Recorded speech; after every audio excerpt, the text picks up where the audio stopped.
अस्सलाम वालेकुम प्यारे बच्चों, कैसे हो बेटा। जैसे कि आप देख रहे हो, हमारी आज की टॉपिक जो है वो है factor affecting rate of reaction.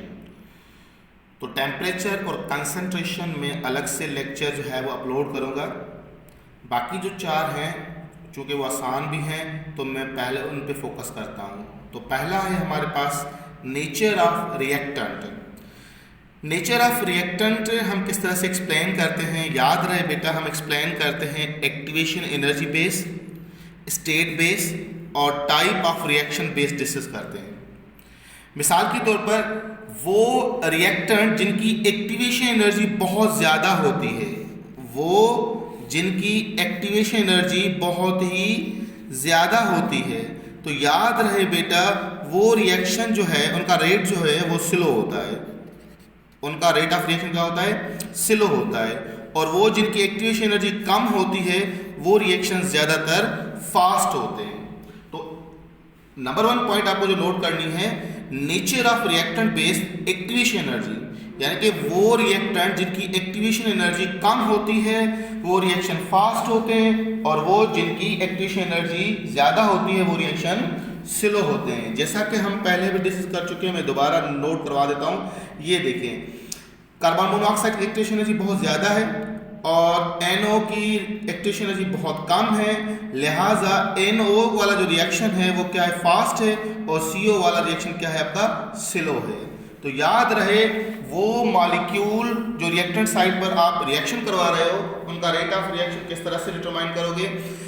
जिनकी एक्टिवेशन एनर्जी बहुत ज़्यादा होगी वो रिएक्शन स्लो होगा, जिनकी एक्टिवेशन एनर्जी कम होगी वो रिएक्शन बहुत ज़्यादा फास्ट होगा। Second point, that is state. State का मतलब सॉलिड लिक्विड गैसेस की बात कर रहा हूं। अगर जो होमोजीनियस है, होमोजीनियस रिएक्टेंट का मतलब ये होता है कि तमाम चीज़ें जो ले रहे हो वो सब की सब एक फेस में हो। जैसे कि मैं अगर ले रहा हूँ A, ये भी गैस में है, B भी आपकी गैसेस में है, और प्रोडक्ट भी आपकी AB जो बन रही है वो भी गैस से बन रही है। This is called homogeneous system. तो याद रहे होमोजीनियस सिस्टम जो है उनका रेट ऑफ रिएक्शन ज़्यादा होता है देन हेट्रोजीनियस। हेट्रोजीनियस के कंपेयर इनका रिएक्शन क्या होता है? फास्ट होता है। होमोजीनियस का रेट ऑफ रिएक्शन ज़्यादा होता है देन हेट्रोजीनियस। तो स्टेट इस तरह से आप एक्सप्लेन करोगे। टाइप ऑफ रिएक्शन देखें, इनऑर्गेनिक है या ऑर्गेनिक है, दैट्स वेरी इंपॉर्टेंट। इनऑर्गेनिक का रेट ऑफ रिएक्शन बहुत ज़्यादा होता है, मैं पहले भी एक्सप्लेन कर चुका हूँ। जैसे अगर आपको एक कोई ऑर्गेनिक कंपाउंड से एग्जांपल दिया जाए और एक इनऑर्गेनिक कंपाउंड से एग्जांपल दिया जाए और आपसे कहे किसका रेट ऑफ रिएक्शन ज़्यादा होगा, आप आंख बंद के कहें इनऑर्गेनिक का ज़्यादा होगा। मैं आपको दे रहा हूँ एक एग्जांपल, HCl अपना सिल्वर नाइट्रेट है, और आपका दूसरा है react with the sodium chloride है। एक रिएक्शन ये है। दूसरा रिएक्शन मैं आपको दे रहा हूं एसिटिक एसिड ट्रीटेड विद, इसके साथ रिएक्शन करवा देते हैं बेटा, इसका रिएक्शन करवा देते हैं इथेनॉल के साथ, एस्टरिफिकेशन। अब इन दोनों में रेट ऑफ रिएक्शन किसका ज्यादा होगा? ऑब्वियसली ये इनऑर्गेनिक रिएक्शन है, इसका रेट ऑफ रिएक्शन बहुत ज्यादा होगा। तो इस तरह से आप डिटरमाइन करोगे रेट ऑफ रिएक्शन। तो ये तीनों पॉइंट्स पे फोकस करनी है अगर इंटरेस्ट सवाल आए। Activation energy base, state base और reaction type reaction base, organic है या इनऑर्गेनिक है। बात में आई, आसान, इतना मुश्किल नहीं है। उसके बाद नेक्स्ट जो पॉइंट है, that's again very important point, वो है आपकी कैटलिस्ट। याद रहे बेटा कैटलिस्ट जो है वो रेट ऑफ रिएक्शन पे किस तरह से इफेक्ट करते हैं। एक्चुअली कैटलिस्ट है क्या? कैटलिस्ट जो है वो केमिकल सब्सटेंस होते हैं, और इनका काम क्या होता है? इनका काम होता है कि वो जो है पॉजिटिव कैटलिस्ट हैं या नेगेटिव कैटलिस्ट हैं। ये बेसिकली ये फैसिलिटेट करते हैं रेट ऑफ रिएक्शन को, alter change the path of reaction. एक रिएक्शन, नॉर्मल रिएक्शन जो है वो इस तरह से जो है वो प्रोसीड कर रहा है। फॉर एग्जांपल हमने क्या किया, ये जो रिएक्शन जा रहा था कुछ इस तरह से जा रहा था, और इन्होंने क्या किया, इसको रेट ऑफ रिएक्शन इंक्रीज कर दिया। कैसे इंक्रीज कर दिया? By decrease activation energy. ये A पाथ था जिसकी एक्टिवेशन एनर्जी बहुत ज़्यादा थी, ये B पाथ था जिसकी एक्टिवेशन एनर्जी बहुत कम थी, तो एक्टिवेशन एनर्जी को लोअर कर दिया। तो catalyst basically rate of reaction को इंक्रीज करते हैं।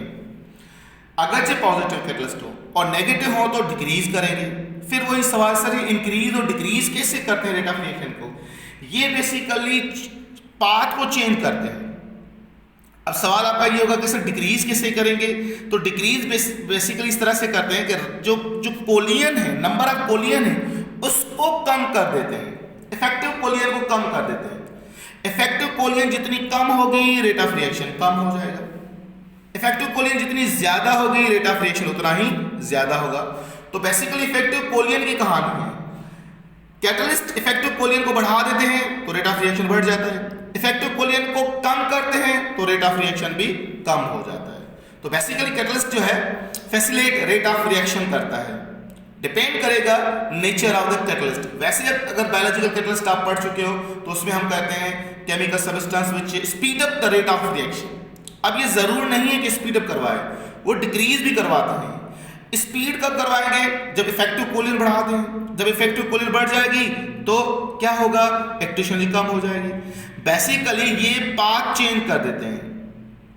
एक बंदा जो बहुत लॉन्ग रूट से आ रहा है, एक शॉर्ट रूट से आ रहा है, तो जो शॉर्ट रूट से आएगा वो जल्दी पहुंच जाएगा, बस में आ रही है, उसकी एनर्जी भी कम कंज्यूम होगी, उसकी एक्टिवेशन भी बहुत कम होगी, तो रिएक्शन क्या होगा? आपका फास्ट होगा।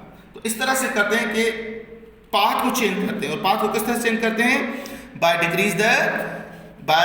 डिक्रीज और इंक्रीज द इफेक्टिव कोलियन। इफेक्टिव कोलियन को बढ़ा देते हैं तो रिएक्शन फास्ट होता है, इफेक्टिव कोलियन को कम करते हैं तो रिएक्शन स्लो हो जाता है।